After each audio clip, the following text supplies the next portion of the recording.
On getting paid to play. Any man can get paid to work. Few men get paid to play. The only question that remains is, what sort of thing can a man play that provides more value to another than work? If a man becomes indispensable, he plays. In fact, it is his very nature of play that makes him indispensable. The entire framework of the society rests upon the idea of work. Jobs, employment, wages, applications. Human beings have been sold into slavery. Their minds have been programmed towards mediocrity.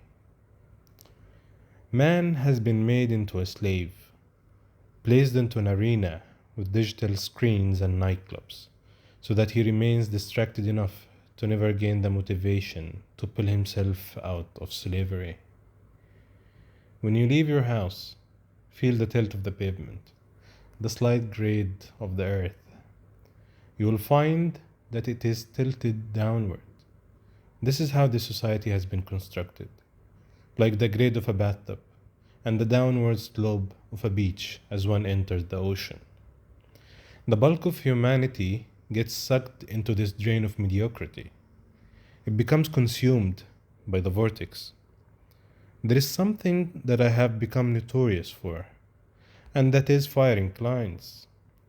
This has not been by conscious design. If I must be honest, it is beyond my control. For there have been numerous occasions where I myself have sat back in surprise. $500,000 in income vanished by way of a text. $1 million in income gone by way of an email.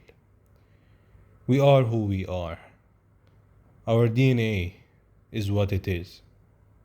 When a client becomes work, something inside of me cannot bear it. If the journey is not sincere, it is finished. If the client shows signs of not being all in, it is over. There are not many humans in this world that are ready to reach the ultimate, but there are enough of them. I will leave you with this.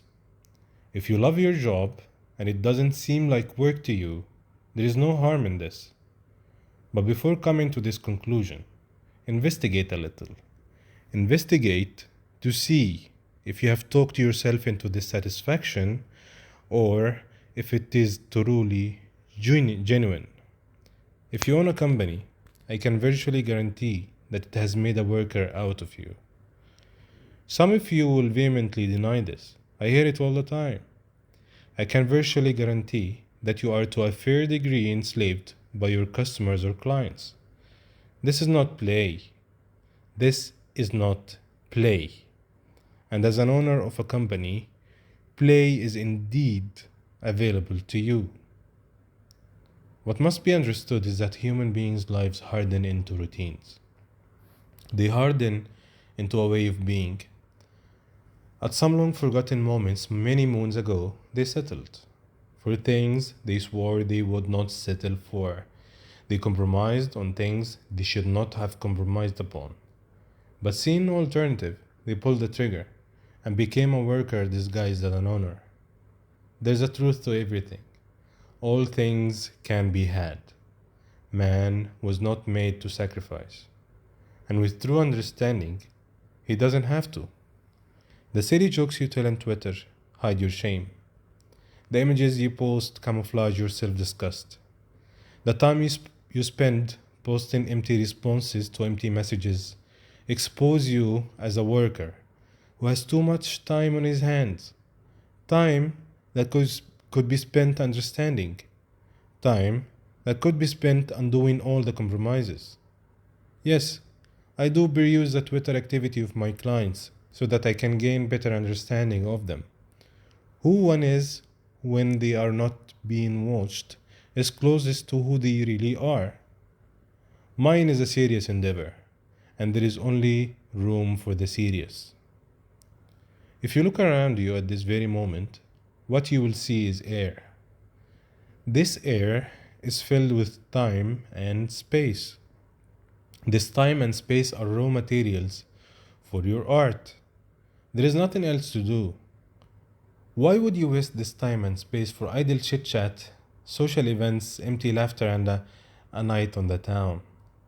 Have some respect for the hand that bore you. Have some reverence for the forces that created you. All things on your terms. But it must be understood what your terms are. You must arrive at your own terms. And you must understand who holds the reins to your life and to every inch of your existence. It is your own mind. And as one becomes serious about gaining freedom and independence from his own mind, it is only then that he innocently gains freedom and independence from the mind's surrogates. These surrogates come in many forms: bosses, customers, clients, spouses, children, expectations, fears, anxieties. There's much to do. There is a long journey ahead.